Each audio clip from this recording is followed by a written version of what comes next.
गुरु म्हणजे ज्ञानाचा प्रकाश, जीवनाला दिशा देणारी एक प्रेरणा. आणि आज त्याच गुरुचरणी कृतज्ञता व्यक्त करण्यासाठी जे आहेत ते सर्व शिष्य असतात ते आपल्या गुरुकडे जात असतात. मी सध्या पंडितजी राजकुमार शर्मा यांच्या इथे आहे आणि आज त्यांच्या वतीने गुरुपौर्णिमेचा एक कार्यक्रम ठेवण्यात आला आहे. पंडितजी, आपलं स्वागत आहे. आज गुरुपौर्णिमा आहे. प्रत्येक भक्त आहेत ते तुम्हाला इथे या ठिकाणी भेटायला येत आहेत. तुम्ही त्यांच्यासाठी जे आहे ते एवढा मोठा कार्यक्रम ठेवला आहे. काय सांगाल, आज गुरुपौर्णिमेचा कार्यक्रम है? देखिए, ऐसा है कि सबसे पहले जय महाराष्ट्र के सभी प्रेक्षकों को गुरु पूर्णिमा की बहुत बहुत शुभकामना, आशीर्वाद। हर साल जय महाराष्ट्र के माध्यम से गुरु पूर्णिमा का सेलिब्रेशन कवर किया जाता है। उसके लिए मैं जय महाराष्ट्र की सारी टीम को भी आभार प्रकट करता हूँ। गुरु का मतलब होता है, गु मीन्स अंधकार और रू मतलब रोशनी, जो अंधकार से रोशनी की तरफ लेकर जाए। और आज से लेकर यानी 26 तारीख से लेकर 134 दिन तक शनि जो है वो चेंज हुआ है और राहु और केतु बदले हैं, धनिष्ठा नक्षत्र में गए हैं। गुरु जो है उसकी महिमा ही अलग होती है। मेरा जय महाराष्ट्र के सभी व्यूअर से एक हाथ जोड़कर निवेदन है कि कतई किसी भी फालतू आदमी को गुरु मत बनाइए।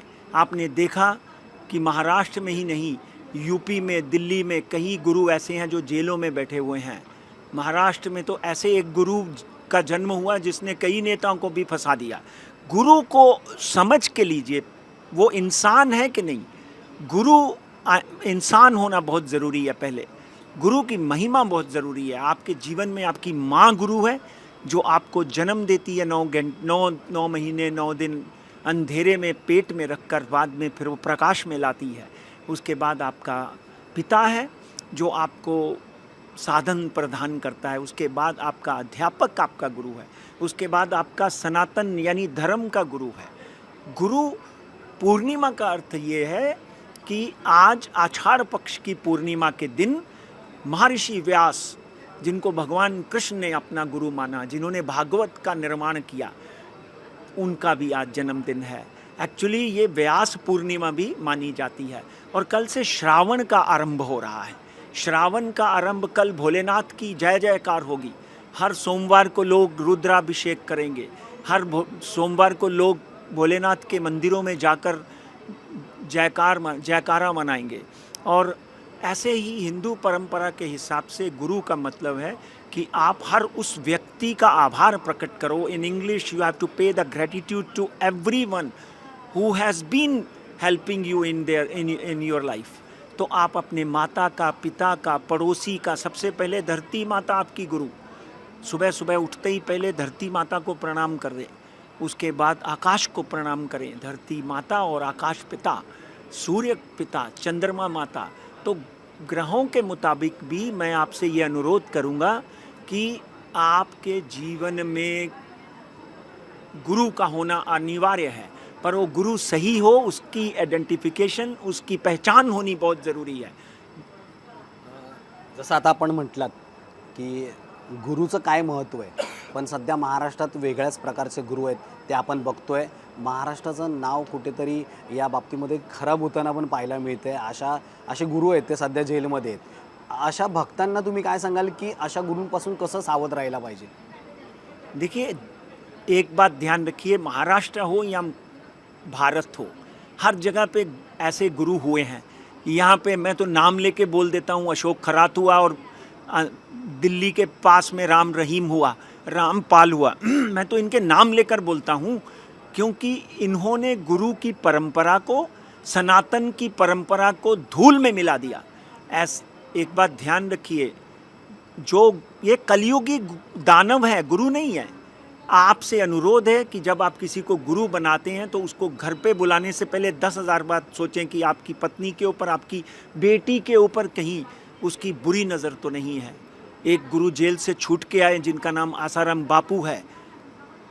इसलिए मैं सबको बोलता हूँ, हमने तो यहाँ पे पार्टी लगाई हुई है, कृपया गुरु जी के चरण स्पर्श ना करें।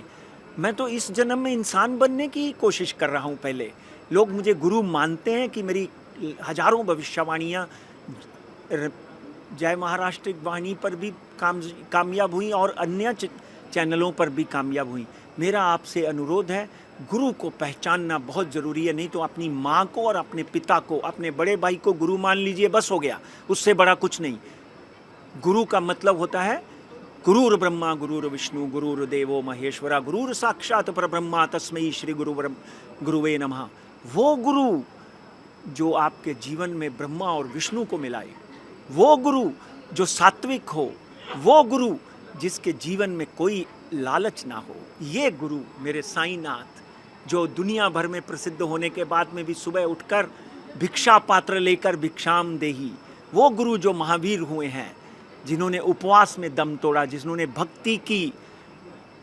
तो यहाँ पर तो गुरु रेंज रोवर और मर्सिडीज़ों में और कन्याओं को लेकर घूमते हैं, शराब पीते हैं।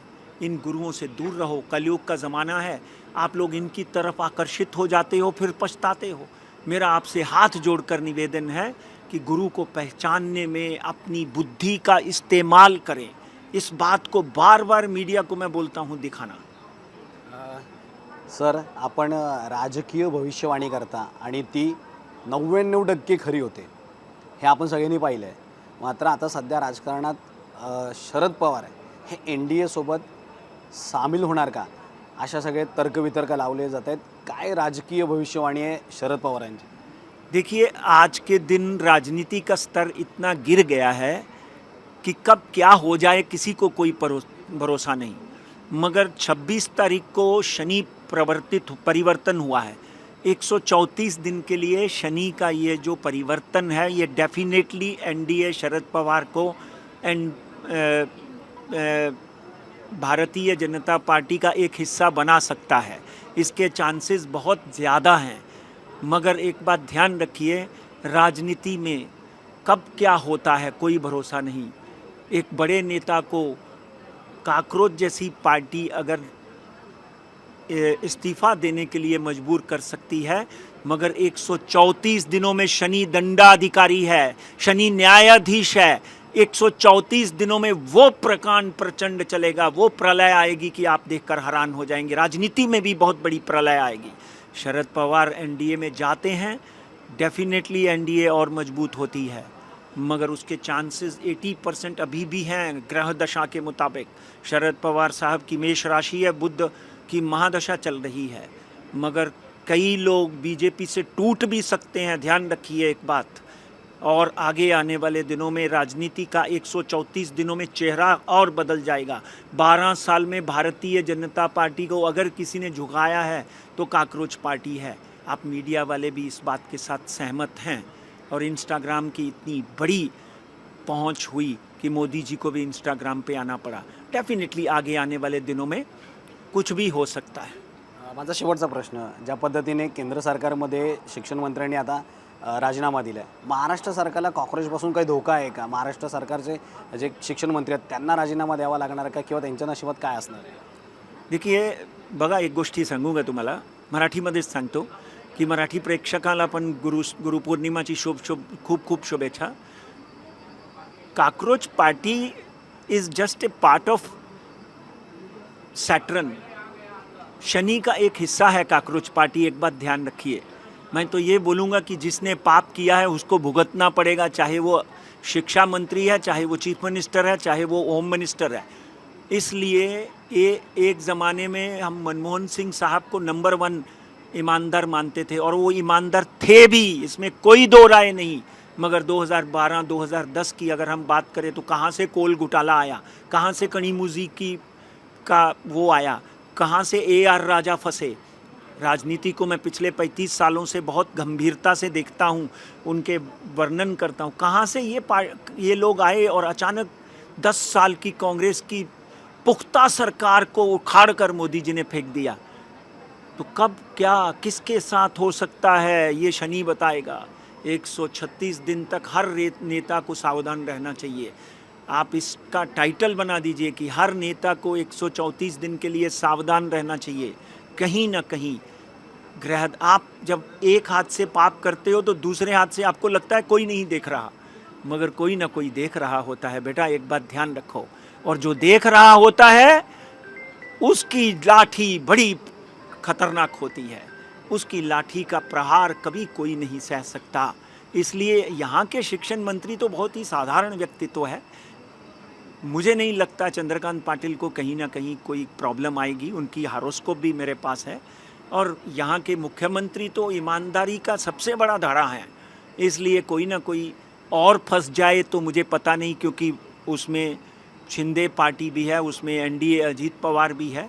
कहीं ना कहीं एक आक्रोश जैसी और आंदोलन 134 दिन में आपको जंतर मंतर पे नहीं, यहाँ पे शिवाजी पार्क में भी दिखने को मिलेंगे। नक्कीच धन्यवाद सर बोलल्याबद्दल. तर हे होते पंडित राजकुमार शर्मा. त्यांनी महाराष्ट्रातल्या राजकारणाबद्दलही भविष्य केलेलं पाहायला मिळेल. आणि गुरुपौर्णिमेच्या निमित्ताने जे ते या ठिकाणी कार्यक्रम आयोजित केला आणि या कार्यक्रमात सर्व भक्तांनाही त्यांनी या ठिकाणी येण्याचं आवाहन केलं. व्हिडिओ जर्नलिस्ट राजेश धोत्रे, मी महेंद्र जोईल, जय महाराष्ट्र न्यूज, मुंबई.